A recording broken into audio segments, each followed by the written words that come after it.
Hi everybody, this is Anna Khayos for another Anna Khayos Fitness Topics, and today what I want to talk about is this whole big issue that's been on the news recently about the Biggest Loser TV show. And unfortunately, people are going, oh my god, their metabolism is all jacked up. In the back of my mind, I'm going, blah.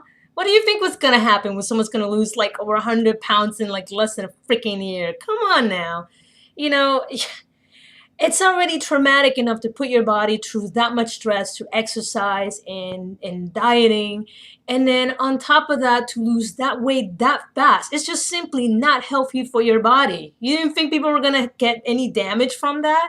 I mean, common sense, And it's funny because here in the States, it's the same thing in a lot of different, especially first world countries. Um, People always want like the quick solution. They don't really want to put any effort on it. And for example, I get asked all the times like, Anna, how the hell did you drop the 100 pounds? And then they're expecting me to tell them like, well, I took this magical pill and magically my fat ass went and just got really thin. No, I tell them, hey, I get up every day at 4 a.m. and I do 1 hour of weightlifting, and then I go to work for about 8 to 10 hours, and I do another hour of cardio. And by the way, on top of that, I have a pretty reasonable diet, including a lot of paleo-based dieting, very low carbohydrates, and I mean like bad carbohydrates, not good carbohydrates from fruits and vegetables. And at that point, you see people's soul, like their eyes just kind of glaze over, and you see their spirit just pretty much fly away because they were expecting me for me to tell them some secret workout and some BS that, like they do in the commercials. Like, no, there is no shortcut. You have to literally discipline yourself to eat better. Take accountability for what you're putting in your body, because you can sit there and you can pretend all day that you're eating healthy when you're in front of other people, but whatever you eat in private shows up in your body in public. What a concept. So, it really just kills me that everybody's flipping out with this Biggest Loser that out of like 14 contestants, like 13 has regained all the weight. It's like, well, no splah, because what people forget about the show is that the show is for entertainment value. And when you have a country where there's a massive obesity problem, and I am not fat shaming, but I am talking about health issues, okay, folks? I'm not saying if you're fat, no. All I'm saying is there's a health problem. And you have a lot of people watching these shows and hoping they can lose the weight just as fast as, these other people can do so. And what they don't realize is it's totally unhealthy. Not to mention that while you're on the show, this is all that you do. You literally, all you do is diet, all you do is exercise every day with a professional with you at all times. But if you try to do that as a normal person like myself, there's no way I can exercise all day. I am not a fitness model. I don't get paid to work out. I don't get paid to work out. I have to work a regular job just like everybody else. I, at the moment, cannot afford 4 or 5 different professionals by any means. I might be able to, afford a gym, maybe a trainer down the line. But as of right now, I don't have the ability to sit there and be at the gym all day and having somebody on my butt tell me, don't eat that, don't eat that, don't eat that. And that's what I'm not surprised at all these, contestants have blown up because they went from a very regimented, and I'm talking from having no exercise to constantly being exercising and having a massive diet change, which causes a massive hormonal change in your body, because I'm still understanding what hormonal changes my body is going through from all this massive weight loss. And, of course they're going to drop the weight because that's all they're doing.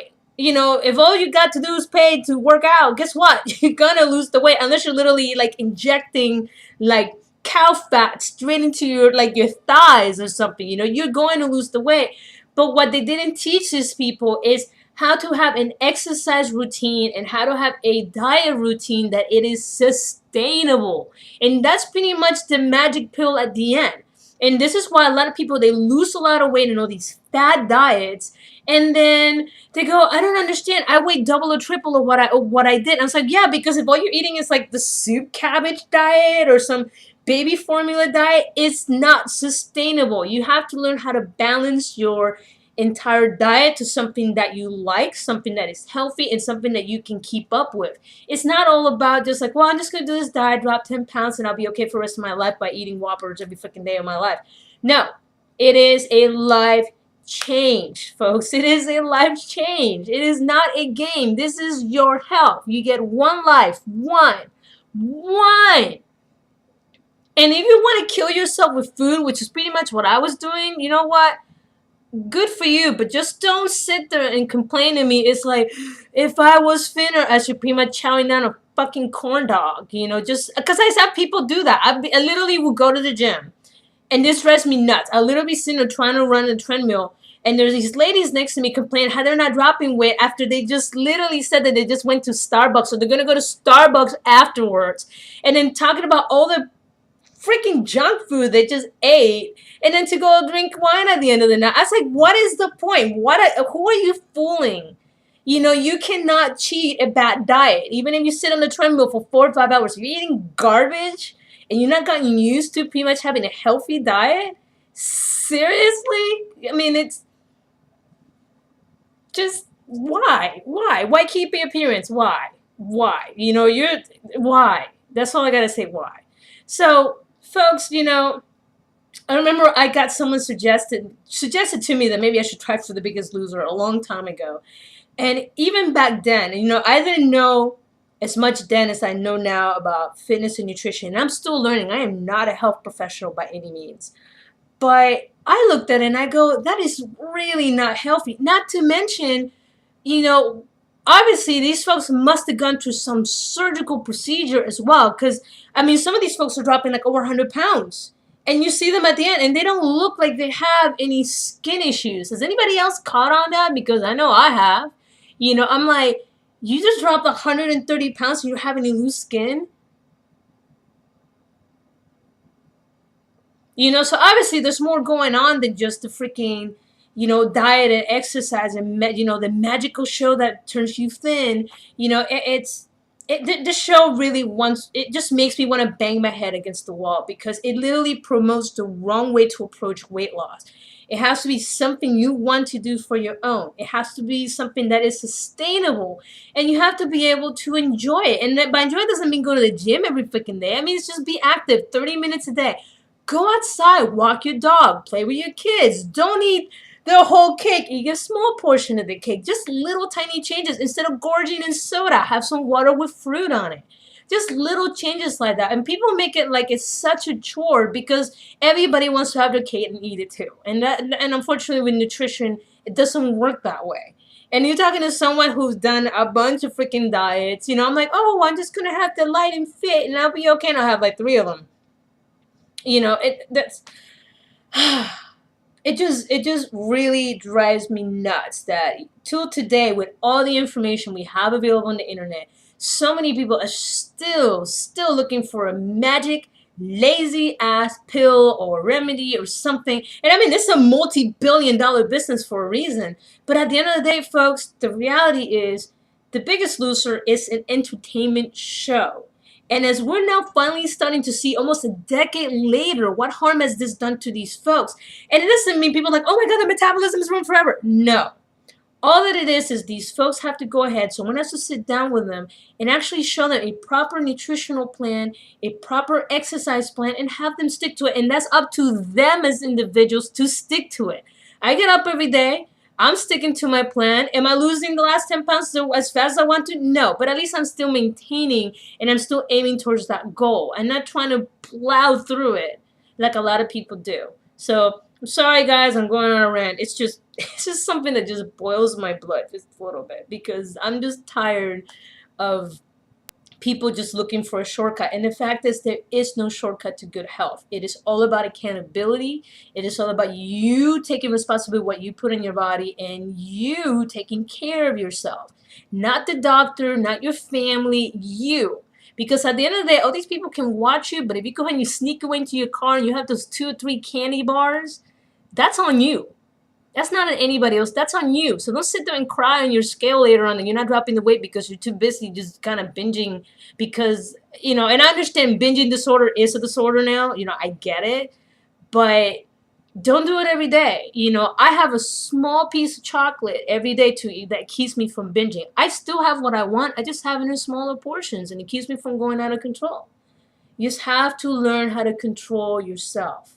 And people don't want to take accountability anymore for their actions, and it's true. And that is many things, but eating is especially one that people don't want to talk about because you're going to hurt people's feelings. But whatever. You got to take charge of your own health. I'm not fat shaming, I am not body shaming, I am health shaming. So like I said, if you come to me complaining about your health and you're not taking the effort to fix it, guess what? It's going to fall on deaf ears, and I'm not going to feel bad for you. Now, if you're genuinely trying, and I see you trying, and hopefully you're not cheating on the side, and there's something actually wrong, I'm going to tell you, it's like, listen, you could try these, but maybe you should try a medical professional, because that's what they're there for. The doctors are not your enemies. They are your friends. They want to help you. They don't want to see you sick. They see sick people every freaking day, especially if it's something that's avoidable, such as, by food. Like my case, mine was, I avoided diabetes through food because I controlled and I changed my habits and I changed the way that I thought about food. It's not a reward. It's substance. It's not a reward. It's substance. It's what you need to keep your body going. And I try to put as best food as I can in my body. Not crap. Not Burger King, not McDonald's, none of that crap. Chicken breast, broccoli. Yeah, you're all going, but anyway. But before I continue going on this really angry rant, because it's been all over the news and it's just been driving me nuts and people are so shocked. So I'm sorry about that. But, tell me what you think. Just, post a comment below. This has been Anna Khayos for another Anna Khayos Fitness Topics. And don't forget to follow me on Facebook, Pinterest, Tumblr, Instagram. I'm also on MyFitnessPal, bodybuilder.com. I am also on, I'm on Fitbit. And do not forget about my GoFundMe. I'm still pretty much taking donations towards my skin removal surgery, because I'm still paying for that. It was very expensive. So just make sure you guys, if you can donate, just share my story. That's pretty much all that I ask. Anyway, guys, I'll talk to you later. Bye-bye.